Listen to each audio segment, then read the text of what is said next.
Kejaksaan Agung atau Kejagung melakukan pemeriksaan secara maraton terkait kasus dugaan suap untuk vonis bebas terdakwa Ronald Tanur di tingkat pertama. Dalam sehari, Kejagung melakukan pemeriksaan dan pendalaman kasus baik dari saksi maupun tersangka. Kepala Pusat Penerangan Hukum atau Kapus Penkum Kejagung Ari Siregar mengatakan, pada Selasa 5 November 2024 pihaknya memeriksa 3 orang hakim pengadilan negeri atau PN Surabaya di Kejagung. Ex-pejabat Mahkamah Agung atau MA, Syaraf Frikar yang diduga merupakan maklar kasus Ronald Tanur di tingkat kasasi juga diperiksa di Kejagung.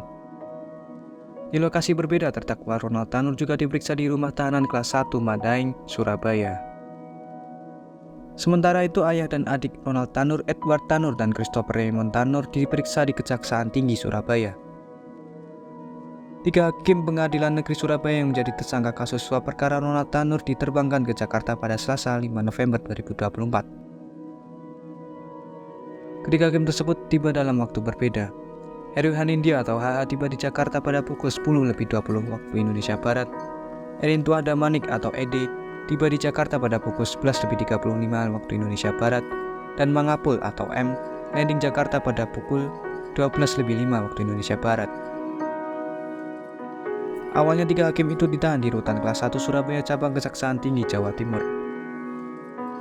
Harli menyampaikan bahwa ketiga hakim tersebut direncanakan akan dipindahkan penahanannya ke rumah tahanan Kejaksaan Agung atau Rutan Kejagung di Jakarta. Pemindahan para hakim ini dilakukan karena penyidik akan melangsungkan pemeriksaan secara maraton terhadap mereka terkait dengan tersangka lain dalam kasus ini, jelas Harli.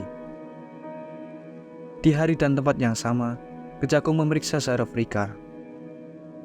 Adapun Syaraf ditetapkan sebagai tersangka oleh Kejagung karena membantu pengacara Ronald Tanur, Lisa Rahmat atau LR, memperkenalkan dengan pejabat di PN Surabaya. Tujuan perkenalan itu agar bisa mengatur siapa saja menjadi hakim yang akan menyidangkan kasus Ronald Tanur. Hari juga mengonfirmasikan bahwa penyidik Kejaksaan Agung turut memeriksa tersangka ZR untuk pendalaman lanjutan mengenai perannya dalam kasus tersebut.